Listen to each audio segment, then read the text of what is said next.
Weekly vinyl spins. Inspirational tunes.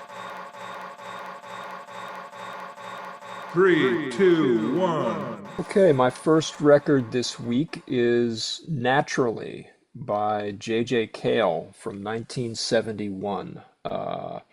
This is the debut record from Tulsa's finest export. JJ Cale is known better for covers, of his songs by more famous musicians, like Eric Clapton, Leonard Skinner. But he's awesome in his own right and truly a pretty singular artist. It's got After Midnight, which Clapton did. It's got Call Me the Breeze, which Skinner did. But J.J. Cale's style, his mix of rock, country blues, R&B, and jazz, all kind of rendered in his distinctively mellow, effortlessly, it's all here, just even on this very first record. A lot of the songs seem like they might be sketches almost. They're all quite short, but they're sort of deceptively simple. These are jewel box compositions, really, kind of perfect in their brevity. Great stuff. Is the new one just out? I just got this last week. The new record from Bordeaux D-beat band Faucheuse. This is Comme un Poignard, which means more or less like a dagger. The band's name is Reaper in French. Faucheuse are a D-beat band, in the lineage of the Mighty Discharge, the 80s hardcore band, super influential. And D-beat is typically a really restrictive genre, like it's very black and white, a regimented structure. So these guys have that beat, but they really push at the limits of the genre in every other way. The vocals are super melodic. I think her name is Emily. Emily.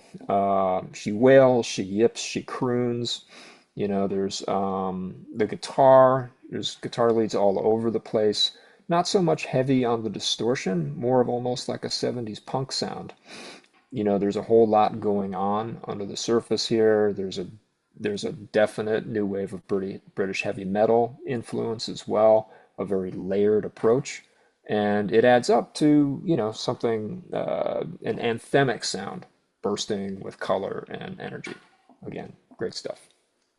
Both my selections are from the LA underground from the 80s, 90s. This is DOS, Justamente Trace from 96.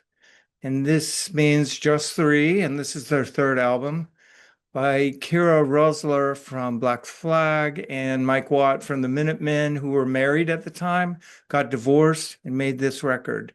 It's essentially only two basses.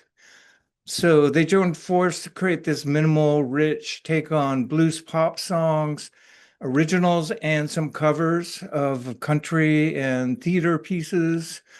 The vocals are smoky and plaintive by Kira, and the instrumentals are complex rhythms with counterpoint melodies and nuances of rhythm since they don't have a drummer. So it just really flows really well.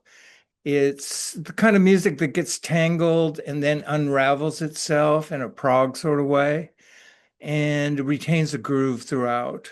It's novel and cool and an anomaly of the LA punk underground. Justamente Trace. And I have another record by Opal. I think I did their early work, but this is called Happy Nightmare Baby from 87. Of course, this is Kendra Smith from the Dream Syndicate, where she played bass. Here she's on vocals, and Dave Roebuck from the Rain Parade on what I call sonic guitars.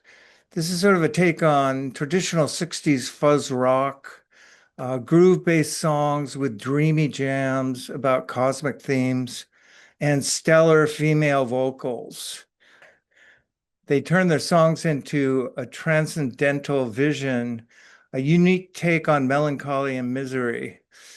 Overamped rock, hints of folk psych style that would appear on their last LP, and created the Mazzy Star template.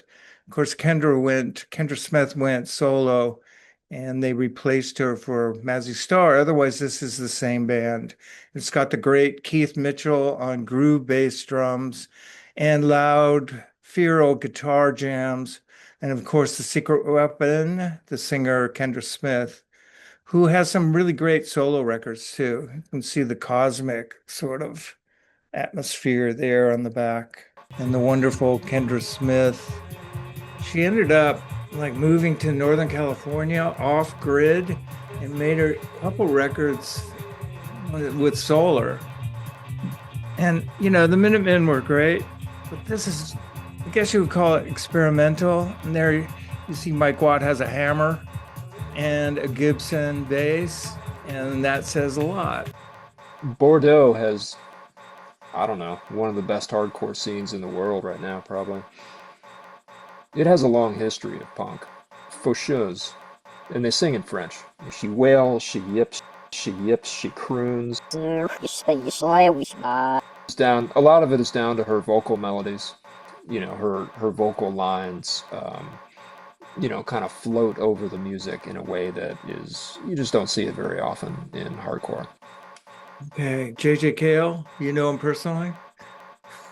He made enough money off of other people covering his songs. Those few rock radio hits that he wrote, Cocaine, Call Me the Breeze, After Midnight, they pretty much they stamped his ticket for the rest of his life.